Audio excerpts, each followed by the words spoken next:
اس مزار کے بارے میں مشہور تھا کہ یہاں کوئی 7 جمعرات تک چراغ جلائے تو اس کی جو بھی حاجت ہو وہ پوری ہو جاتی ہے۔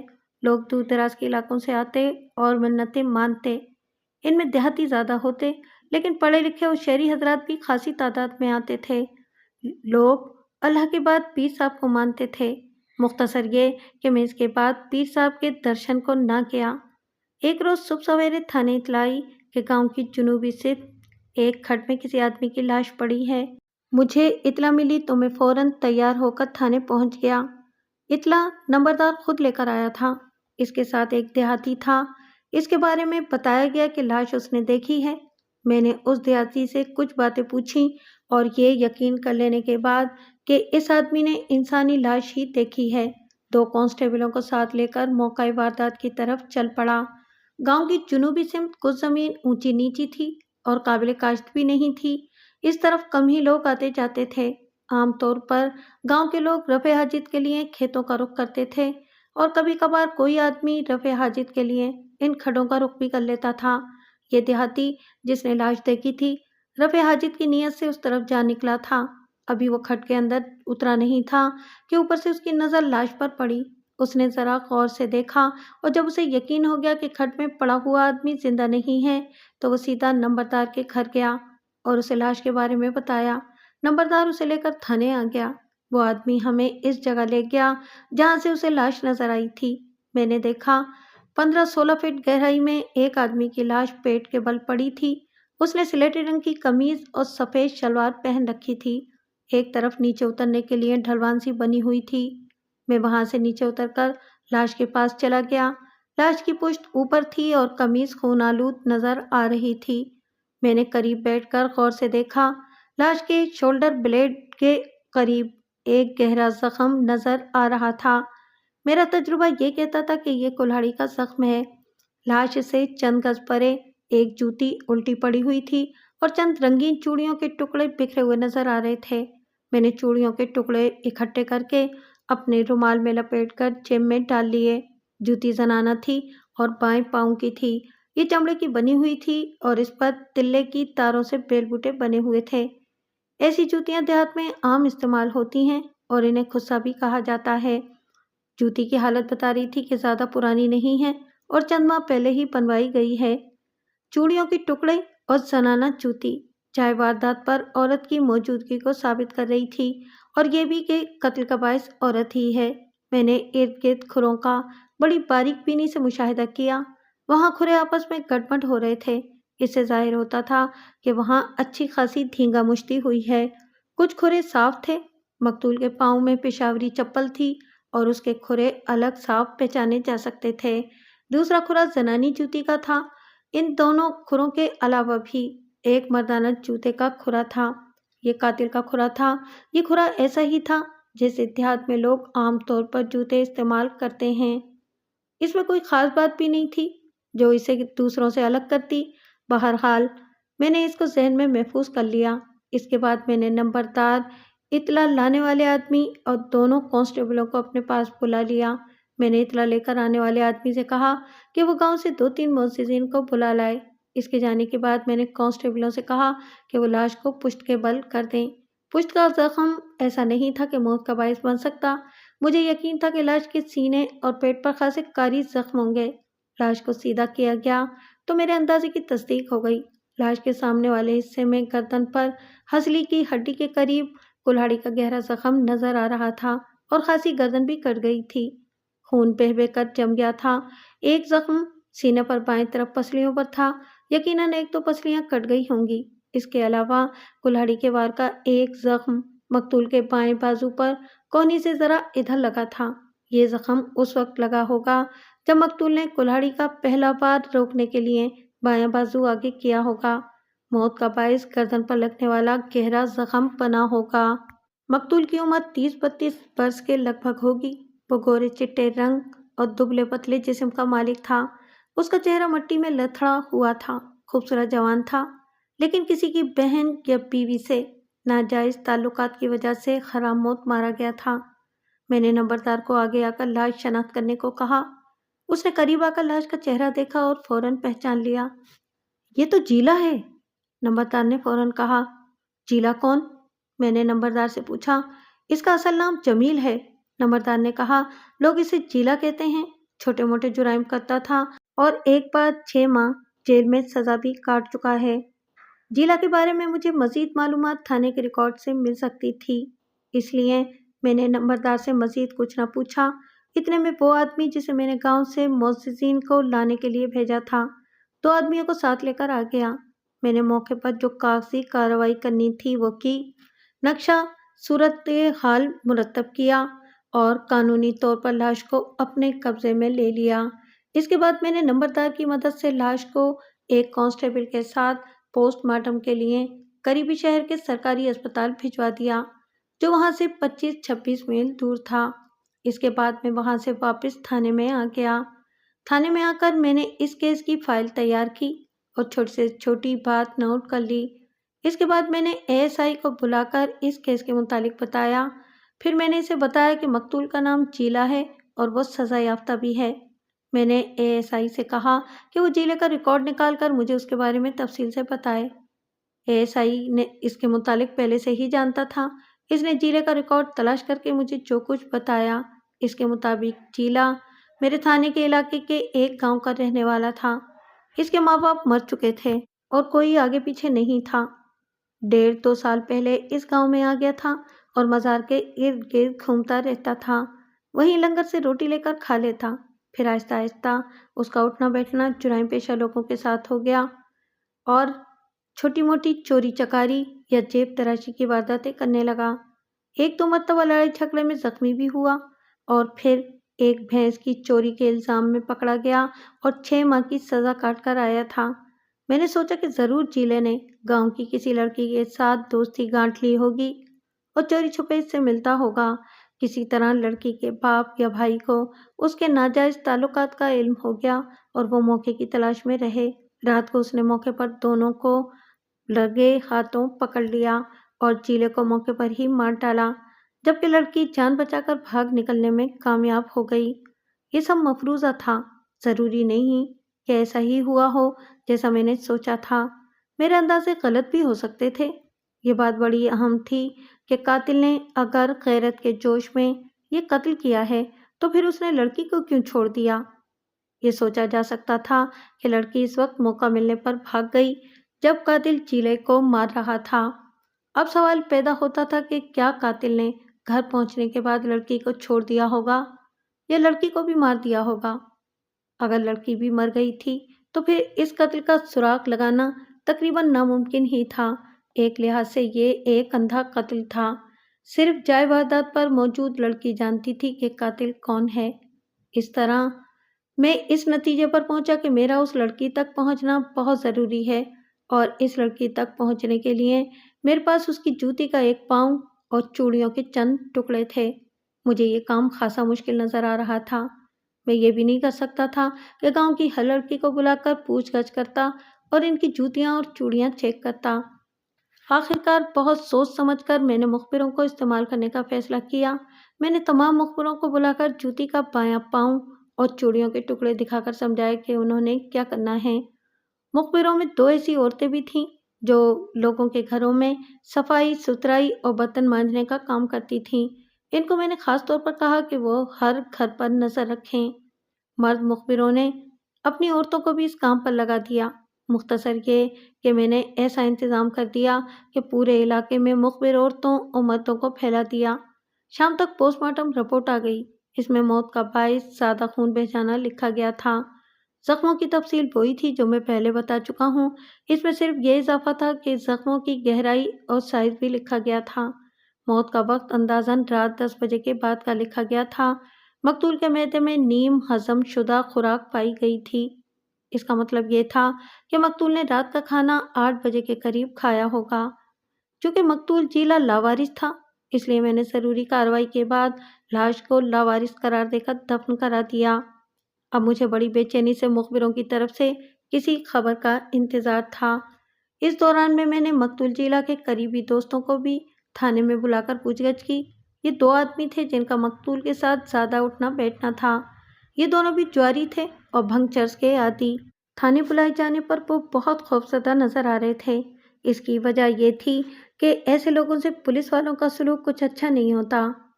میں نے دونوں کو اپنے پاس بٹھا لیا۔ وہ اس عزت افزائی پر خاصے حیران نظر آ رہے تھے کہ تھانے دار نے ان کو کرسیوں پر بٹھایا ہے۔ دیکھو، جیلا تمہارا دوست تھا، میں نے ان سے کہا، اسے کسی نے قتل کر دیا ہے۔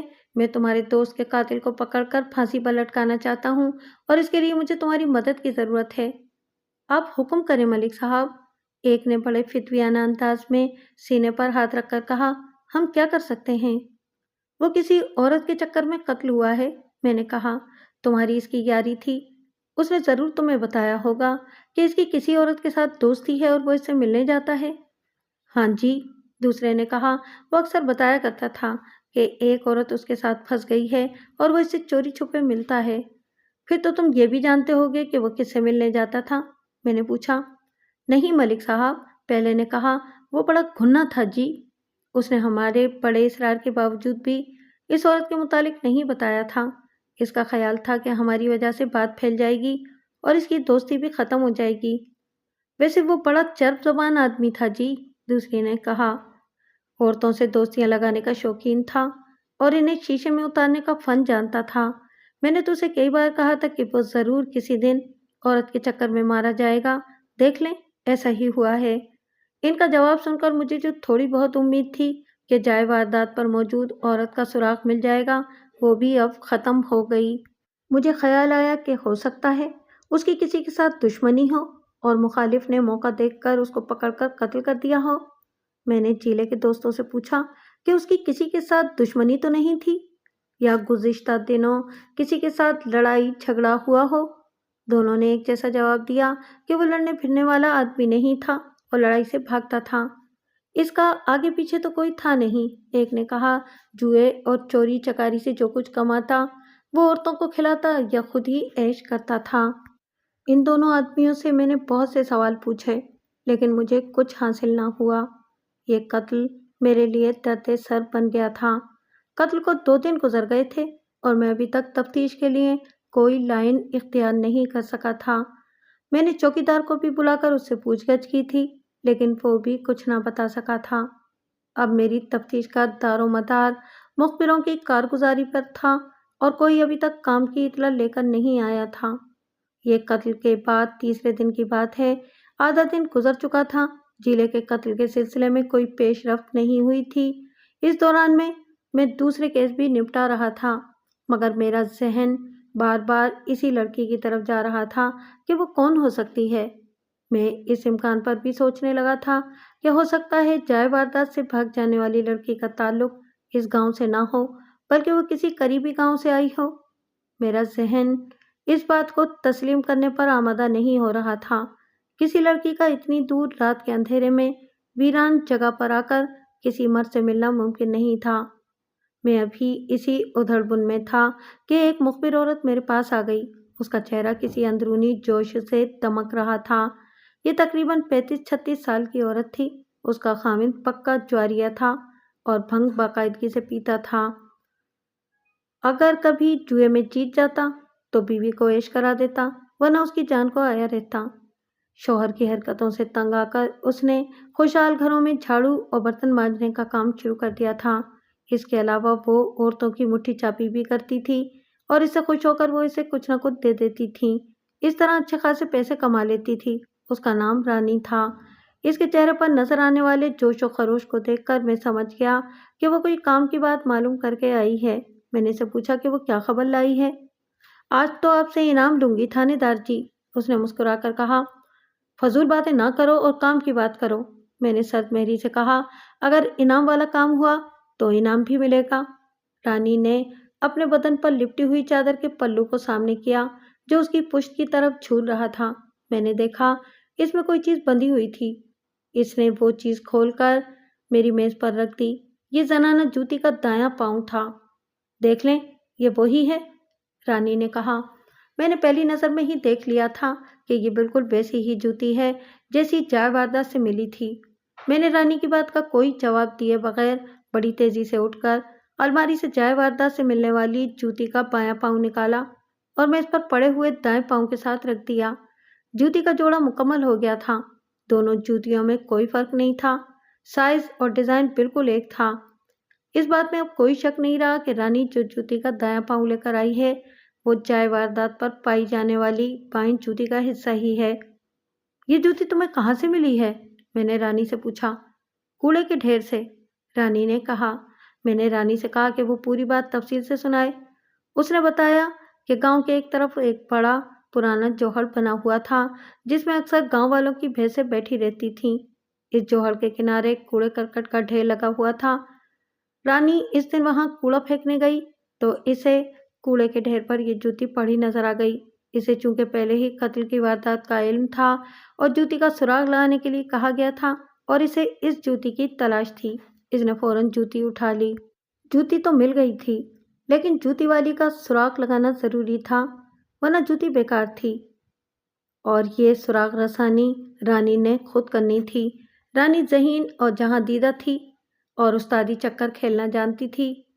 اسے معلوم تھا کہ 2-3 غریب عورتیں لوگوں کے گھروں میں کام کرتی ہیں۔ اس نے جوتی کو چادر کے پلوں میں باندھ لیا اور باری باری ان عورتوں سے ملنے کا پروگرام بنایا۔ اتفاق کی بات کہ دوسری عورت نے اس کا مسئلہ حل کر دیا۔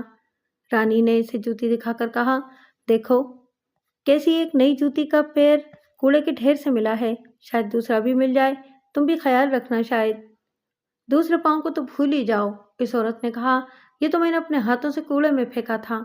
اس عورت نے رانی کو بتایا کہ وہ چودھری جہانگیر کے گھر کام کاج کرتی ہے، کل اس کی بیوی تاجی نے کہا کہ یہ جوتی کوڑے میں پھینک دو۔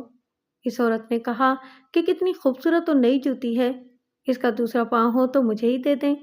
تو اس کے جواب میں تاجی نے اسے بتایا کہ دوسرا پاؤں نہیں ہے، اس کی بڑی بہن کی جوتی مانگ کر لے گئی تھی، اس نے کسی دوسرے شہر شادی پر جانا تھا، وہاں شاید یہ بایاں پاؤں گم ہو گیا، اب یہ اس کے لیے بیکار ہے۔ اس عورت نے جوتی کا یہ پاؤں کوڑے میں پھینک دیا جہاں سے یہ رانی کو مل گیا۔ اس کے بعد رانی نے یہ جوتی لے کر میرے پاس آ گئی تھی۔ میں نے رانی سے کچھ اور باتیں پوچھیں اور پھر اسے کہا کہ وہ تاجی کے گھر کام کرنے والی عورت کو میرے پاس لے کر آئے اور رازداری کا خاص خیال رکھے، خاص طور پر یہ بات تاجی کو معلوم نہ ہونے دے۔ اس کے بعد میں نے رانی کو کچھ روپے انعام کے طور پر دیے تو وہ خوش ہو گئی۔ رانی نے میرے لیے اس الجھے ہوئے کیس کو حل کرنے کے راستے کھول دیے تھے اور مجھے پوری امید ہو گئی تھی کہ تاجی کے ذریعے میں قاتل تک پہنچ جاؤں گا۔ اب یہ بات ثابت ہو گئی تھی کہ تاجی ہی وہ عورت تھی جو قتل کے وقت مقتول جیلے کے ساتھ کھڈ میں موجود تھی اور یہ قتل اس کے سامنے ہوا تھا۔ اس دوران کئی بار میرے ذہن میں یہ خیال بھی آیا کہ قاتل کو بھی علم ہے کہ ایک عورت اس قتل کی عینی شاہد ہے، ہو سکتا ہے کہ وہ اس کو بھی قتل کرنے کی کوشش کرے، لیکن میرا یہ خیال غلط نکلا تھا اور کسی عورت یا لڑکی کے قتل کا واقعہ نہیں ہوا تھا۔ تقریباً آدھے گھنٹے بعد رانی اس عورت کو اپنے ساتھ لے کر تھانے آ گئی۔ میں نے اسے پاس بٹھایا اور رانی کو باہر جانے کو کہا۔ وہ عورت جوان سال تھی اور خاصی گھبرائی ہوئی نظر آ رہی تھی۔ رانی کے باہر جانے پر وہ مزید گھبرا گئی۔ میں نے اسے تسلی دلاسا دیا کہ وہ بالکل نہ گھبرائے، اس سے صرف چند باتیں پوچھنی ہیں۔ میں نے اس کے دل سے پولیس اور تھانے کا ڈر نکال دیا اور جب وہ بولنے پر آمادہ ہو گئی تو میں اس سے تاجی اور اس کے گھر کے متعلق سوال پوچھنے لگا۔ وہ میرے سوال کے جواب دیتی گئی۔ مجھے اس سے معلوم ہوا کہ تاجی کی شادی کو 3-4 سال ہوئے تھے اور اس کا بچہ کوئی نہیں تھا۔ اس کی وجہ یہ تھی کہ اس کا خاوند اکثر بیمار رہتا تھا، وہ ٹی بی کا مریض تھا۔ تاجی کی شادی کچھ دھوکے فریب اور کچھ برادری سسٹم کی وجہ سے ایک ٹی بی کے مریض سے کر دی گئی تھی۔ اس کے خاوند کے حصے میں باپ کی جائیداد میں سے خاصی زرعی زمین اور مویشی وغیرہ آئے تھے، اس لیے یہ خوشحال لوگ تھے، گھر میں کسی چیز کی کمی نہ تھی۔ کیا تاجی اس گھر میں خوش ہے؟ میں نے پوچھا۔ جس کا گھر والا ناکارہ ہو اس نے کیا خوش ہونا ہے جی؟ اس عورت نے کہا، عورت دال چٹنی کھا کر خوش رہ سکتی ہے مگر خاوند کی محبت کے بغیر خوش نہیں رہ سکتی۔ میں سمجھ گیا کہ اس کے کہنے کا مطلب کیا ہے۔ اگر ان حالات میں تاجی نے کسی سے دوستی لگا لی تھی تو یہ کوئی حیران کن بات نہیں تھی۔ تاجی اگرچہ گناہ گار تھی لیکن تاجی سے زیادہ وہ لوگ گناہ گار تھے جنہوں نے اسے اس ناکارہ شخص سے بیایا تھا اور اسے اس جہنم میں دھکیلا تھا۔ سنا ہے تاجی کا چال چلن ٹھیک نہیں ہے؟ میں نے اندھیرے میں تیر چھوڑا۔ وہ راتوں کو چھپ چھپ کر کسی سے ملتی ہے۔ سنا تو میں نے بھی ہے، اس عورت نے کہا۔ لوگ کہتے ہیں کہ اس کا چال چلن ٹھیک نہیں ہے لیکن کسی پر الزام نہیں لگانا چاہیے۔